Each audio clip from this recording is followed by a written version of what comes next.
A lot of people think purpose is something we figure out with our rational mind, by planning, by figuring out analytically what our goals are, by optimizing, by being more productive. But true purpose comes from alignment. And for truly aligning oneself with our essence, with our path, our true nature, it is not enough to do so only using our left hemisphere of the brain, our analysis, our rational understanding. It is an incredibly powerful tool, but it is not the whole of what we are, the whole of our experience. And for full alignment and transformation, we need to engage with our symbolic mind as well and our organic mind. Symbolic mind meaning our fantasy, our creativity, our right side of the brain, being in the here and now, and our organic mind meaning our body, our feelings, our sensations, our emotions. A naturally built-in tool we have for doing this, for bridging our left and right hemispheres, for engaging with our unconscious, with our symbolic mind, for ultimately realigning with ourselves, with our path, our dreams, the dreams that we have each night. We say that dreams are the language of our unconscious. And symbols are sort of like the words or the phrases it uses to communicate with us. Our unconscious is constantly trying to help us grow, to be better. And one of the ways it does this is through our dreams. It sends us messages through our dreams. So dreams are an incredibly powerful tool for our growth, for our transformation, and for our path. Dreams help us understand the places where we are stuck, the areas that need attention. And the most beautiful thing is that by simply getting the message of the dream, transformation happens. The act of understanding the message is already enough to start shifting our system. But if we don't engage with our dreams, let alone remember them, we are missing out on these messages of transformation. And the messages our unconscious sends through dreams don't come in the way in which our rational mind normally understands or processes information. They don't come through words. It's not, a long written letter. So for understanding the messages of our dreams, we need to engage with our symbolic mind. To understand why this works, we have to talk about the different levels of consciousness. And so we have the conscious, the subconscious, and the unconscious. The conscious mind is what we usually identify with, our rational and analytical thinking.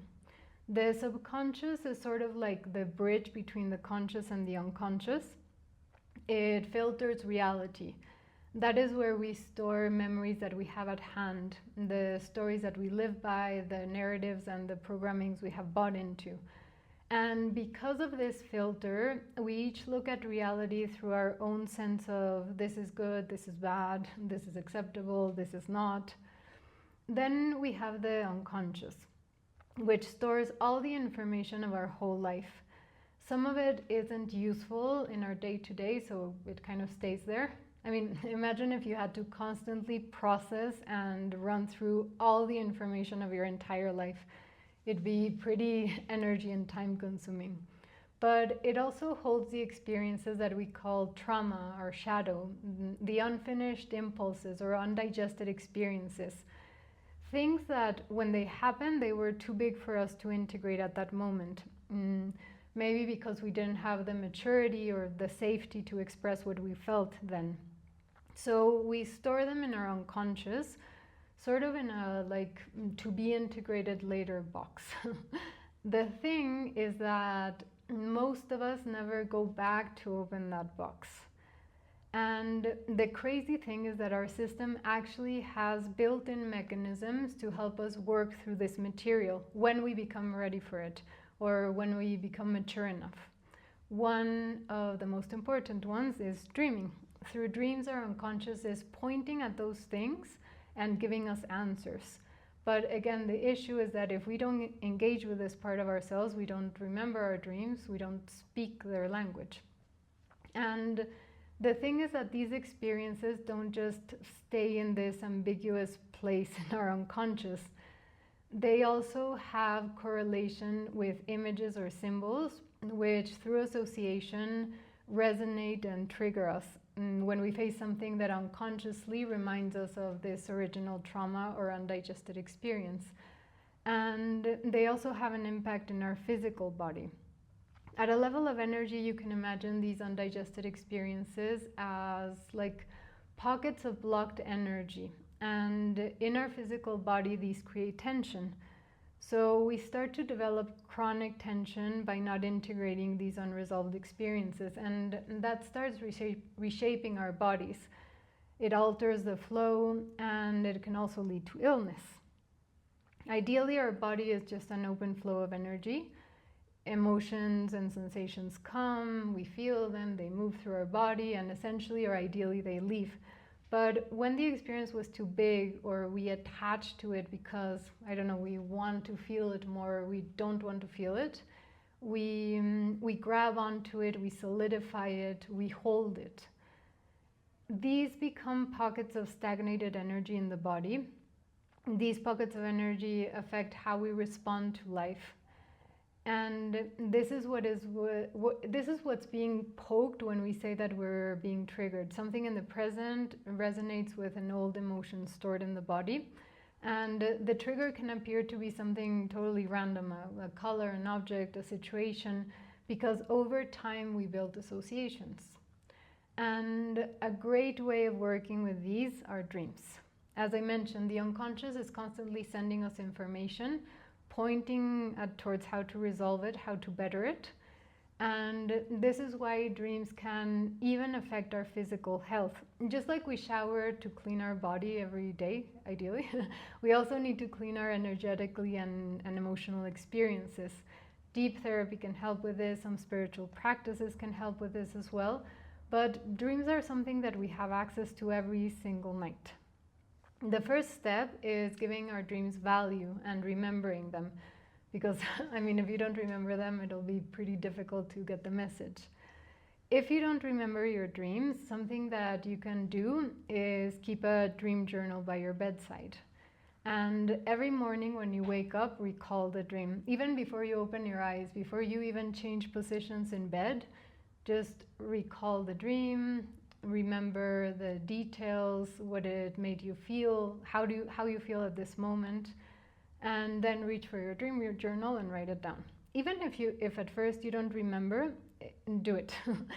Wake up, try to recall the dream. If you don't remember anything, that's okay. You grab your dream journal and you can even write down, I don't remember anything, that's so frustrating, anything that you feel at that moment.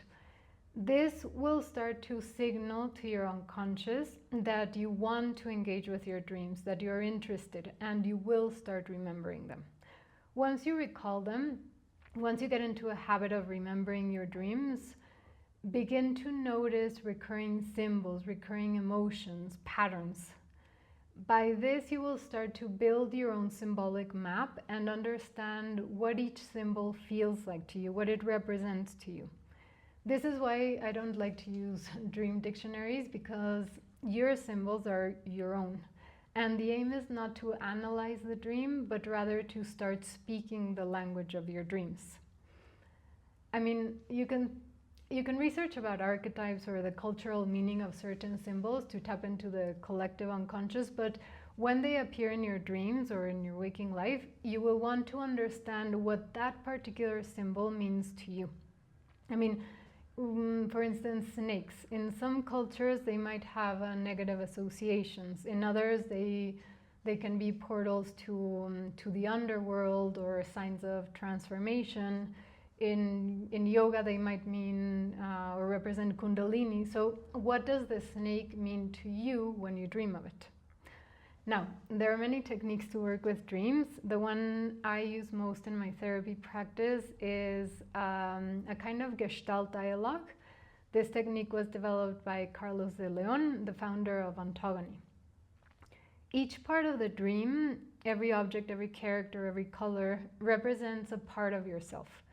And dreams are also holographic, so even one fragment of the dream contains the information of the whole dream. And essentially what we want to do is identify the parts, identify the important fragmented parts, give them voice, meaning allow them to express themselves. Then we clarify them, meaning we understand their message, until integration happens. Integration of our fragmented parts, integration of some of that stagnated energy, integration, which from several perspectives is the goal. To integrate our conscious, subconscious, and unconscious minds, to make the unconscious conscious, to expand our awareness, our observer, integrate our different bodies or dimensions, the three kayas, the different coverings, to purify the elements, etc., etc., etc. And dreaming is free, and it happens every night, so why not use it for this purpose? This is something I help the people I work with. If it's something that resonates or interests you, feel free to reach out. See you next time.